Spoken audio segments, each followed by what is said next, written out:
नाजरीन अस्सलाम वालेकुम। नाजरीन, जैसा कि आपने हमारी कहानी नंबर 5 में देखा कि सौदागर को कत्ल करने के लिए जिन ने जब तलवार उठाई तो उस बूढ़े शख्स ने अपनी कहानी सुनाने का कहा और जिन से दरखास्त की कि अगर मेरी कहानी उसको अच्छी लगे तो इस सौदागर का 3/3 गुनाह जो है वो माफ कर दे। तो जिन ने ये उसकी बूढ़े की बात को कबूल कर लिया था। अब बूढ़े ने अपनी हिरनी का किस्सा किस तरीके से सुनाना शुरू किया तो ये हम आपके गोश गुजारते हैं।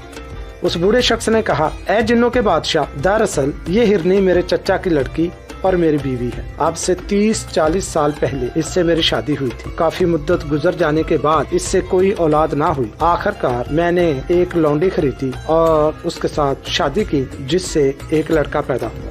15 साल तक हम सब ऐशो आराम से रहते रहे। इत्तफाकन उस जमाने में मुझे एक सफर पर जाना पड़ा। मैंने लड़के और अपनी लौंडी को अपनी बीवी के सुपुर्द किया और खुद सफर पर चला गया। लेकिन इस बदबख्त ने मेरे जाने के बाद जादू के जरिए से बांदी को गाय और मेरे बेटे को बछड़ा बनाकर ग्वालों के हाथ फरोख्त कर दिया। जब मैं वापस आया और उन दोनों के मुतालिक दरियाफ्त किया तो ये कहने लगी कि बांदी का तो इंतकाल हो गया है और आपका बेटे का मालूम नहीं कि वो कहाँ भाग गया। मैंने बहुत ज्यादा तलाश किया लेकिन उन दोनों का कोई पता ना मिला। ये हाल देखकर मुझे बेहद सदमा हुआ, लेकिन सब्र के सिवा चारा ही क्या था। इसी असना में ईद कुर्बानी आ गई और मैंने एक उम्दा गाय कुर्बानी के लिए खरीदी। हुस्न इत्तफाक से वो वही गाय थी जो मेरी बीवी ने जादू के असर से बनाई थी। जिस वक्त मैं ज़िबा करने लगा तो गाय की आंखों में आंसू आ गए और मुझे उस पर रहम आया और खादमों से कहा कि इसे छोड़ दो और दूसरा जानवर ले आओ। लेकिन मेरी बीवी ने, जो दरअसल उसको जानती थी, मुझ पर जोर दिया कि अच्छी मोटी ताज़ी गाय है, इसको ज़िबा कर। चनाचे मैंने उसको नौकर के हाथ से ज़िबा करा दिया। लेकिन जिस वक्त कसाब ने उसको साफ किया तो गोश्त बिल्कुल ना निकला, सिर्फ हड्डियां ही हड्डियां थी। मुझे बहुत ताज्जुब हुआ लेकिन खामोश रहा और दूसरा जानवर मंगाया।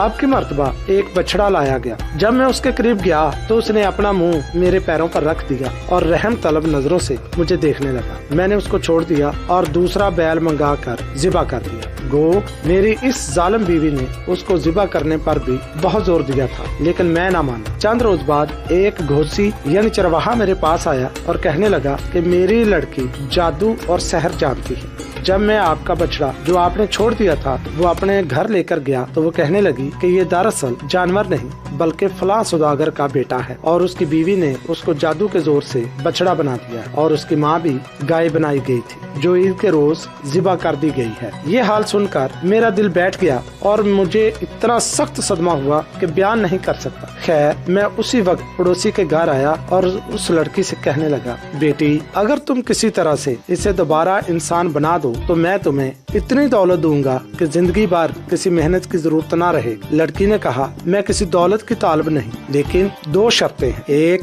ये कि जब मैं आपके लड़के को इंसान बना दूं तो मेरी शादी उसके साथ मंजूर कर लीजिएगा। दूसरी ये कि जिस औरत ने इसको बछड़ा बनाया है उसको सजा देने की इजाजत दीजिए।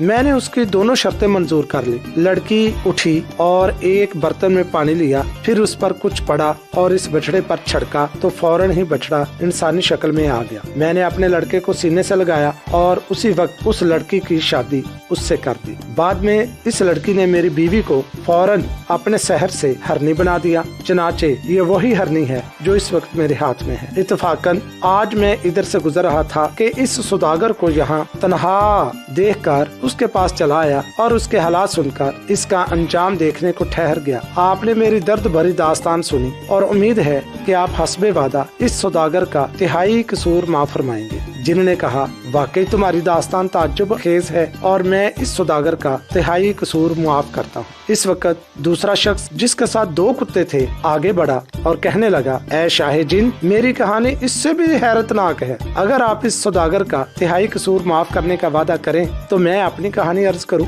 जिन्होंने कहा कि अगर वाकई किस्सा अजीब हुआ तो मैं इसका 1/3 कसूर मुआफ कर दूं। चनाचे दूसरे शख्स ने अपना किस्सा बयान करना शुरू किया। दूसरे शख्स ने अपनी कहानी इस तरह तरह बयान करना शुरू की और जिनसे कहा कि दरअसल ये दोनों कुत्ते मेरे हकीकी भाई हैं। जब मेरे वालिद का इंतकाल हुआ तो हम तीनों भाइयों को 5000 दिनार विरासत से मिले। मैंने अपना कारोबार शुरू कर दिया, लेकिन ये दोनों भाई रुपया लेकर किसी दूसरी जगह चले गए। तकरीबन 1 साल के बाद मेरा बड़ा भाई इंतहाई मुफलिसी और तबाही से भीख मांगता हुआ मेरी दुकान पर आया। मैंने पहचान कर उसको नहायत अदब से बिठाया और उसकी दास्तान मुसीबत सुनी और फिर उसे 1000 दिनार देकर दोबारा काम शुरू करा दी। इसी असना में मेरा दूसरा भाई भी परेशान हाल मेरे पास पहुंचा और जहां तक मुमकिन हो सकता था मैंने उसकी भी दिलजोई की और उसको भी 1000 दिनार देकर तिजारत शुरू करा दी। कुछ दिनों के बाद इन दोनों भाइयों ने मुझसे कहा कि बाहर माल लेकर चलते हैं क्योंकि इसमें ज्यादा नफा की उम्मीद है। मैंने इनकार कर दिया, लेकिन दोनों भाइयों ने इतना असरार किया कि मुझे मजबूरन तैयार होना पड़ा। लेकिन माल की खरीद का वक्त आया तो मालूम हुआ कि दोनों भाई मेरा दिया हुआ सरमाया भी बर्बाद कर चुके। खैर मेरे पास उस वक्त 6000 दिनार मौजूद थे।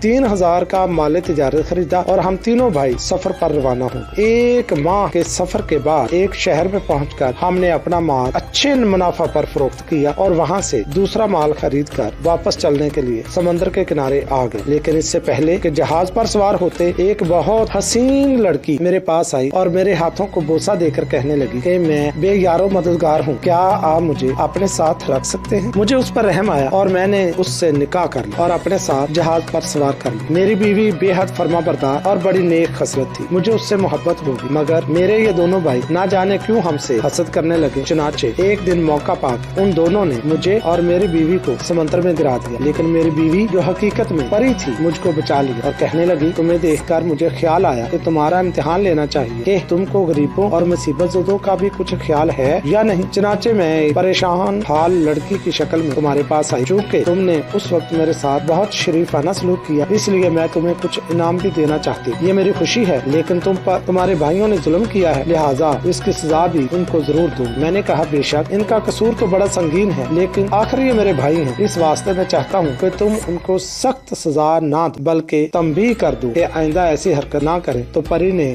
ये बात मान ली। उसके बाद उसने जरा सी देर में मुझे मेरे मकान में पहुंचा दिया और खुद गायब हो गई। शाम को जब मैं घर आया तो देखा कि घर में 2 कुत्ते जंजीर से बंधे हुए बैठे थे और मुझे उनको देखकर ताज्जुब हुआ। ये कुत्ते मेरे कदमों पर लौटने लगे। थोड़ी देर में वो परी आई और कहने लगी कि ये कुत्ते तुम्हारे वही भाई हैं जिन्होंने तुमसे और मुझसे बदसलूकी की थी और अब ये 10 साल तक कुत्ते की शक्ल में रहे। इस दिन से हर वक्त उनको अपने साथ रखता हूँ और अब देखिए कि कब 10 साल की मोहलत पूरी होती है और ये इंसानी शक्ल में आते हैं। मैं भी इधर से गुजर रहा था जहाँ ये हरनी वाले बुजुर्ग इनका हाल सुनकर और ये जवान बैठे हैं अंजाम मालूम करने को ठहर गया। उम्मीद है कि मेरा किस्सा आपको पसंद आया होगा और आप हस्बे वादा इस सुदागर का तिहाई कसूर और मुआफ कर देंगे। चनाचे उस जिन ने उसका 1/3 कसूर और मुआफ कर दिया। अब तीसरा शख्स उठा और कहने लगा कि आपने दोनों का किस्सा सुनकर 2/3 कसूर सुदागर का मुआफ कर दिया है। मेरा भी किस्सा पुरदर्द है। अगर आप बाकी 1/3 कसूर भी मुआफ करने का वादा करें तो मैं भी अपनी राम कहानी सुनाऊं। जिन ने मंजूर कर लिया। चनाचे खच्चर वाले मुसाफिर ने अपनी कहानी इस तरह शुरू। तो नाज़रीन, उस खच्चर वाले मुसाफिर ने उस कहानी में जिन को क्या बात बताई कि ये खच्चर कौन है, ये हम आपको अपनी अगली कहानी नंबर 7 में बताएं। तो आप हमारे चैनल को